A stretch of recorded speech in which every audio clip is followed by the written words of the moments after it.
నమస్తే రమ్మగారు. నమస్తే జయ.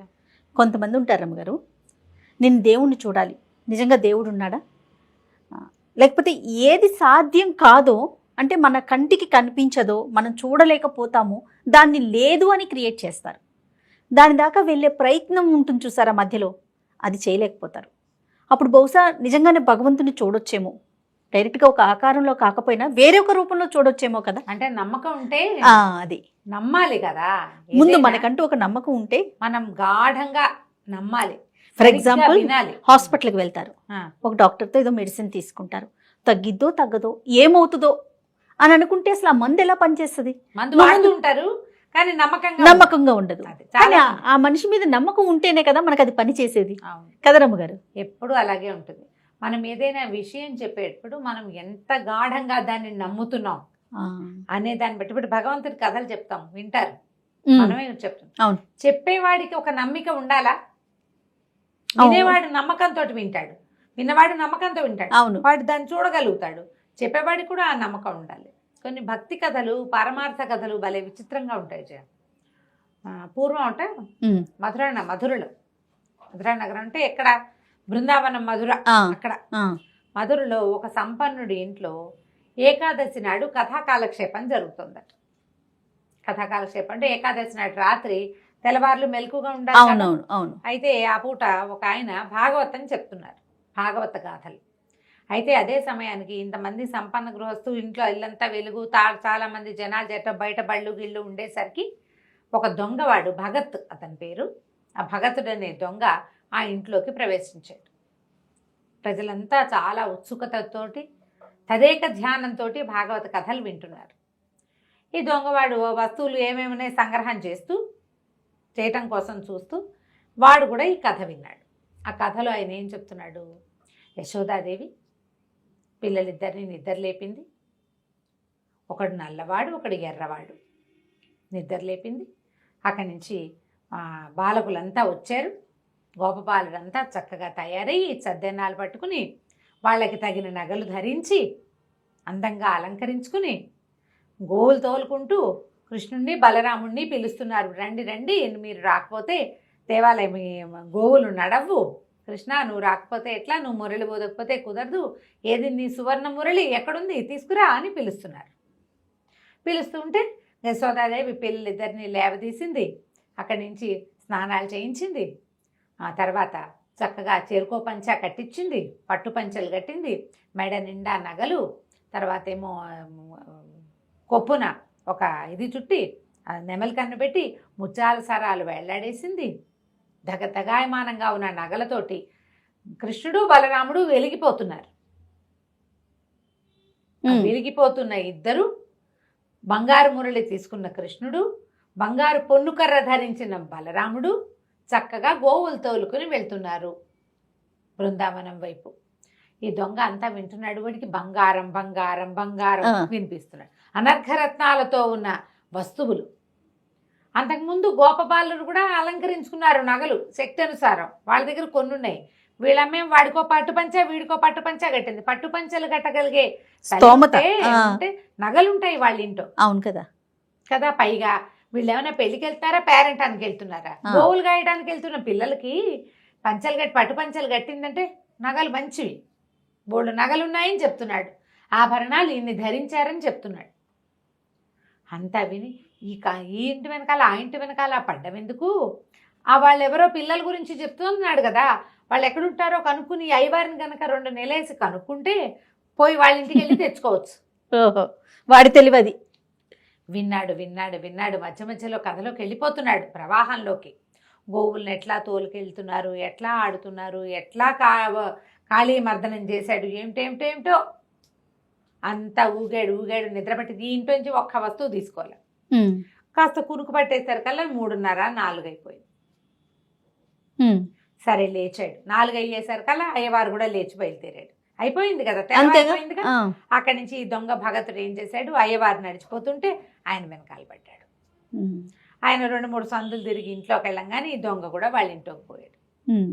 ఏమండి అయ్యగారు, మీరు ఇందాక చెప్తున్నారే, మరి వాళ్ళు ఎవరో 2 పిల్లల గురించి బోళ్ళు నగలు పెట్టింది వాళ్ళమ్మ, పట్టుపంచలు కట్టిందన్నారు, ఒకడికి బంగారు మురళి ఉందన్నారు, ఇంకోటికి బంగారపు పొన్నుకర్ర ఉందన్నారు. ఆ కర్ర ఆ మురళి తెచ్చుకున్నా మన బతికెళ్ళిపోతుంది. వాళ్ళు ఎక్కడున్నారు, ఆ దారి ఏమిటో, వాళ్ళ ఇంటికి వెళ్ళే దారి ఏమిటి, పోనీ వాళ్ళు వెళ్ళే దారి ఏది, వాళ్ళు ఏ దారిలో వెళ్తారు. ఇంటికి వెళ్తే బాగోదు, పెద్దవాళ్ళంతా చూస్తారు, మళ్ళీ గొడవ అవుతుంది. దారిలో వాళ్ళని ఎక్కడో చోట దారికి వచ్చి పట్టుకుంటా, ఆ పిల్లలు ఎక్కడుంటారు, ఎక్కడికి వెళ్తున్నారో చెప్పండి అన్నాడు. ఈయన నిర్ఘాంతపోయాడు. ఏమిటి పురాణ పురుషుల్ని ఎక్కడుంటారని చెప్తాము, అదే కదా. సరే ఈయన ఏమన్నాడు, బృందావనం ఉంది కదా అక్కడ ఉంటారన్నాడు. బృందావనం వెళ్తున్నారు వాళ్ళు, బృందావనంలో వెనక్కి తాటితోపులు ఉన్నాయి కదా, అక్కడికి గోవులు కాచుకోవడానికి వెళ్తారు అని ఆ పిల్లలు ఇద్దరు అని చెప్పబోయాడు. అవన్నీ చెప్పకండి, వాళ్ళు ఎక్కడికి వెళ్తారో చెప్పండి, వాళ్ళు మిగిలిన కథ అంతా నాకు అక్కర్లేదు. నాకల్లా నగలు ధరించినటువంటి ఇద్దరు అబ్బాయిలు, ఒక నల్లవాడు ఒక ఎర్రవాడు, వాళ్ళే కావాలి. మిగిలిన వ్యవహారం వద్దు, మిగిలిన వాళ్ళంతా వద్దు మనకి. వీళ్ళ దగ్గరే పోలేనండి. ఇంతకీ వాళ్ళకి ఏమేమి వేసుకుంటారు, వాళ్ళ ఒంటి మీద ఏమేమి నగలు ఉంటాయంటే ఈయన మెల్లిగా పుస్తకం తెరిచాడు. తెరిచి వీళ్ళకి చేతులకి ఇవి ఉంటాయి, కేయూరాలు ఏమంటారు దాన్ని, మన కంకణాలు, చేతులకి 2 చేతులకి కంకణాలు. అక్కడి నుంచి వేళ్ళకి ఉంగరాలు ఉండి, ఉంగరాల నుంచి కంకణాలకి గొలుసులు ఉంటాయి. చిన్నపిల్లలు కదా, ఉంగరాలు పడిపోతాయి, అందుకని దీని నుంచి దీనికి గొలుసులు. అక్కడి నుంచి దండ కడియాలి, పైకి కడియాలు ఉంటాయి. ఆ కడియం కాకుండా ఇట్లా కుచ్చు ముడేసేది వెనకాల కడతారు.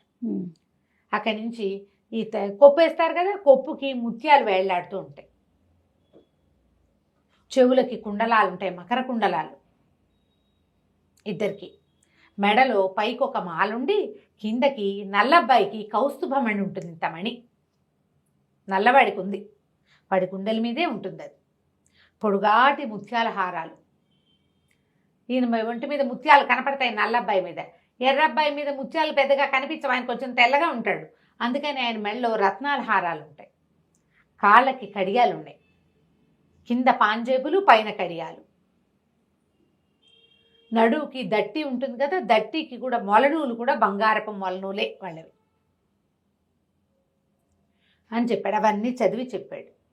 తలలో పెట్టుకునేవి కూడా ఇంకా ఏమిటో, ఆ తలకి ఇంకా ఏమిటో ఉన్నాయి, అన్నీ బాగానే ఉన్నాయి. మురళి బంగారు పొన్నుకర్ర. చాలు, ఈ వివరాలు చాలు. మనం గనక అవి తెచ్చుకున్నామా ఇక బతుకు సెటిల్ అయిపోతుంది. నీకు కూడా సగం తెచ్చిస్తా, మనం సెటిల్ అయిపోతాం చక్కగా. సరే, ఇవన్నీ విని ఇంతకీ వీళ్ళు ఎటువైపు వెళ్ళారో చెప్పన్నాడు. బృందావనంలోంచి ఉత్తర దిక్కుగా వెళ్ళారని చెప్పాడు. అక్కడి నుంచి వీడు నడవటం మొదలుపెట్టాడు బృందావనం వైపు. మధుర నుంచి బృందావనం వెళ్ళొద్దు. వెళ్ళాడు. వెళ్ళిన తర్వాత సరే మొత్తానికి బృందావనం లోపలికి దారి తీస్తే ఓ పక్క నుంచి యమునా నది సన్నగా పారుతూ వెళ్తోంది. చీకటి పడిపోయింది. రోజంతా నడిచాడు. చీకటి పడ్డాక ఆ బృందావనంలో ఏవో చెట్లున్నాయి రకరకాలు. ఆ యమునా నది తీరాన ఓ చెట్టు ఎక్కి కూర్చున్నాడు.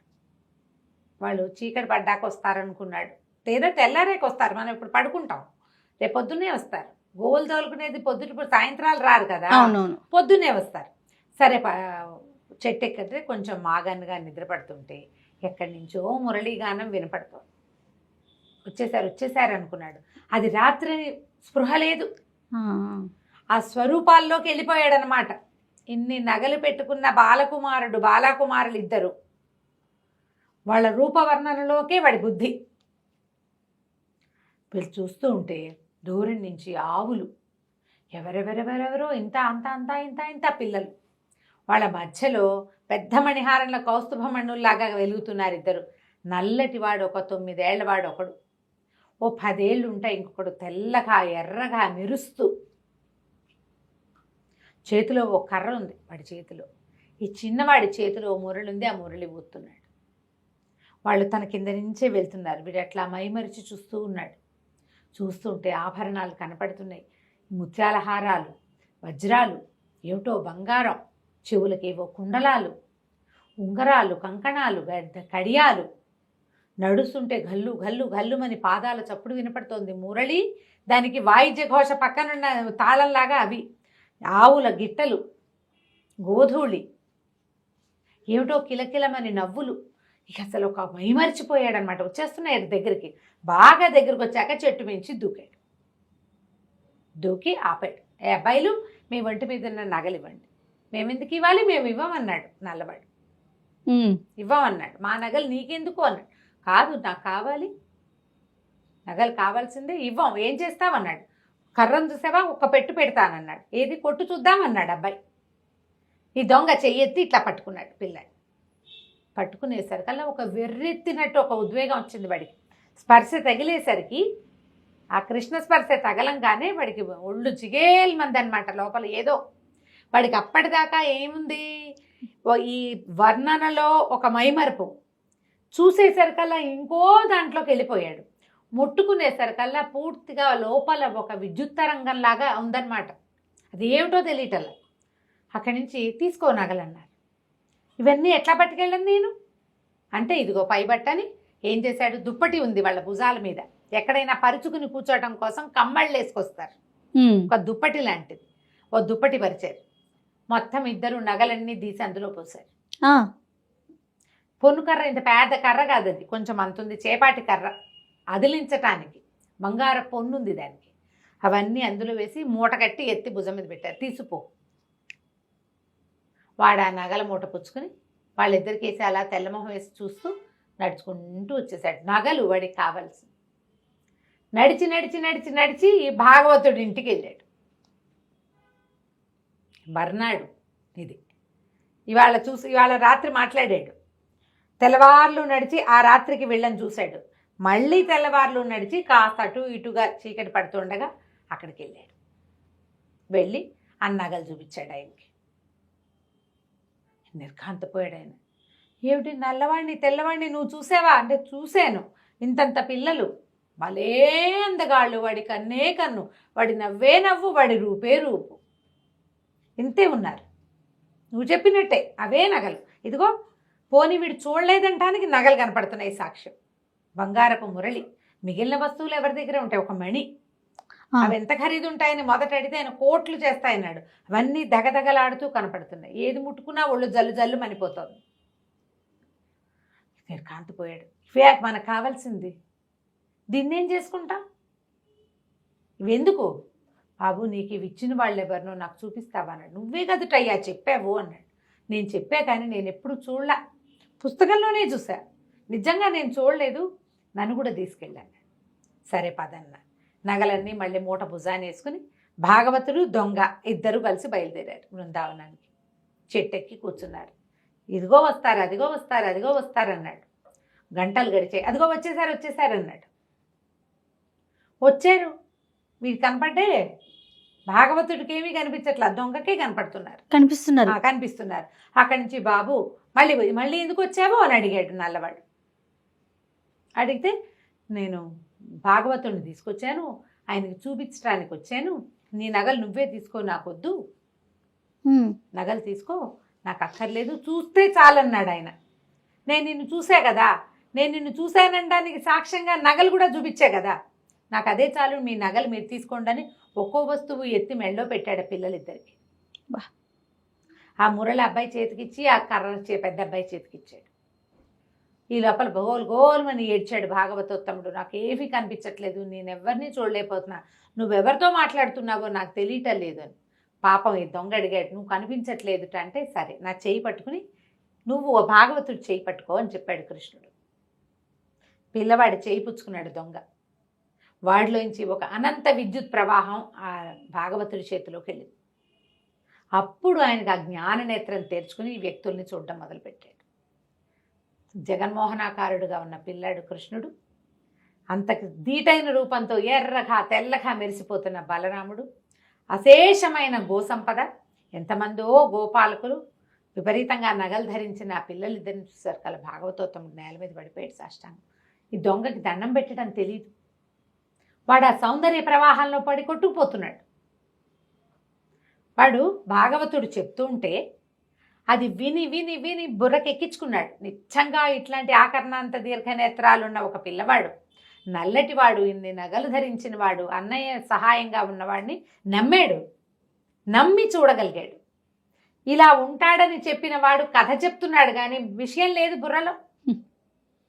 ఎప్పుడైతే నగగట్టు చూశాడో అప్పుడు అతనికి తెలిసింది తను నోటితో చెప్తున్నది నిజంగా ఉన్నది అని. అది సీపవ్వలేదు లోపలికి, ఇంకా కదా. ఇవి పురాణ పురుషులు, వీళ్ళు కిందటి యుగంలో ఉన్నారు, ఇప్పుడు లేరు. ఇప్పుడు ఉండరు. ఇప్పుడు కూడా ఉన్నాడని నువ్వు నమ్మితే కదా నీకు కనపడేది. నమ్మిక లేనిదే ఎట్లా కనపడుతుంది ఏదైనా? ఇక ఆ భాగవతుడు సాష్టాంగ పడిపోయాడు. దొంగ కూడా ఓ దండం పెట్టాడు. ఎప్పుడైతే కృష్ణ పాదాలు ముట్టుకున్నాడో వెంటనే వీళ్ళు మాయమైపోయారు. ఏమీ కనపడలే అక్కడ. ఇద్దరు నడిచి వచ్చారు. అప్పటి నుంచి భాగవతోత్తముడు పరమభక్తుడయ్యాడు, దొంగ పరమభక్తుడైపోయాడు.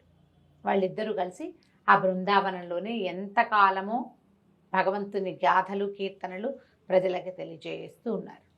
నమ్మిక ఉంటేనే మనం భగవంతుణ్ణి చూడగలం. నోటితో గంటల తరబడి చెప్పినా సరే ప్రయోజనం లేదు. ఏ పనైనా అంతే కదా రమ్మగారు, నమ్మకంతో ఉంటేనే చేయగలుగుతాం, సాధించగలుగుతాం. అంతే. ఎంత అద్భుతంగా ఉందో రమ్మగారు. అలా ఇన్వాల్వ్ అయిపోయాం మొత్తం. చూడండి, పిన్ డ్రాప్ సైలెంట్ అయిపోయింది. చాలా మంచి కదండి. నమస్తే రమ్మగారు.